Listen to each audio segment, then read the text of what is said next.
We are going to discuss today is what in the second lecture, online lecture. So in this lecture, I am going to discuss about what the equivalent circuit aspects of synchronous machine. So let's start the topic. Let's start with the equivalent circuit of synchronous generator, which is also called as alternator. So that is what the basic circuit of synchronous generator is called as alternator. So as you know, we have two parts of the generator. One is called the armature, is called the field winding. So we have taken the per phase basis the equivalent circuit. So that is what the complete circuit of the synchronous generator. An electrical load is also connected, which is represented by output voltage V. The input generated armature voltage is A for armature, E for EMF. X AR is what? It is what the armature reaction reactance. X is what XA is what armature reaction itself, and R is what armature resistance itself. The current flowing through A to V is what armature current IA, which is represented by IA.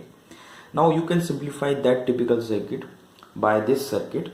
In this circuit, again we have clubbed what the XAR and what XA in the form of XS, where XS is nothing but is also called as synchronous reactance of that synchronous alternator.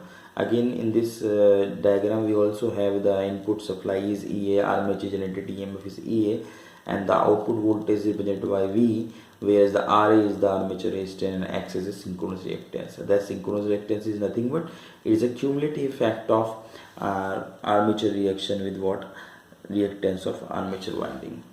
Now it is what the equivalent circuit diagram. Input is EA, output is V, and the current flowing is what IA, which is from EA to V. Now the whole possible synchronous machine, either from this diagram or that diagram, you can represent on various loading condition. As far as the electrical engineering is concerned, we have three type of major load scenarios. One is what called the unity power factor load, in which the current follows the voltage, and second is what the leading power factor, in which current leads the voltage, and third is called the lagging power factor, in the current lags the voltage. So in general, the voltage lags, current lags the voltage. In the case of inductive loads, we have the more than 90% load in electric power is in inductive in nature. But we do have the capacitive load also, in which the current leads the voltage. And if you have the pure resistive load, then the voltage current follows the voltage, and the phi is equal to 0. That makes power factor cos phi is equal to cos 0, that is equal to unity. So I am going to discuss the phasor diagram of these aspects. So first of all, I have taken what the power factor of unity load. So as you know, the XS is nothing but is the armature reactance plus the winding reactance. Now it is the first is what the input supply, what was the V, and as you know that because I have taken what the V follows the current IA, and I have taken what the power factor is unity. That's why I follows the V, or you can say the phase angle between I and V is what the 0. Due to that, phase angle cos phi becomes 1, because IA follows the V. That's why IARA will also follow the V.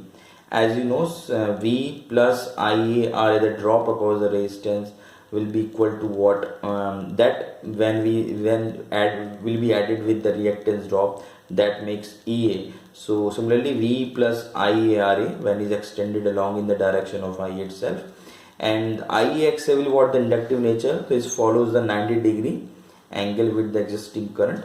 So when you club V plus IARA plus IAXS, that becomes EA, the resultant voltage supplied armature induced EMF. Now you can also say in a breakup that IARA when is clubbed with IAXS is produce the IAZS. So it is about what the unity power factor load. When you talk about the power factor lagging load, so similarly we do have what V, which was the reference phasor, because IA is what in lagging condition with V. So the direction of IARA is same as represented by the phasor diagram.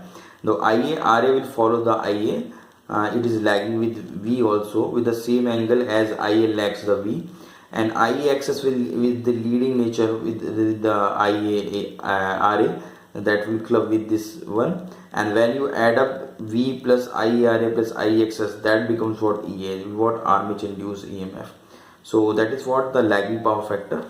When we talk about the leading power factor, then you can say V is there, and the current will in leading nature of 2. Due to that leading load, the current will be leading to the voltage V.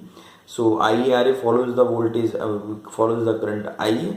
When you add IARA with this V plus IXS, that creates what EA. So that is what all about the phasor diagram of various phases condition of that synchronous alternator. Thank you very much.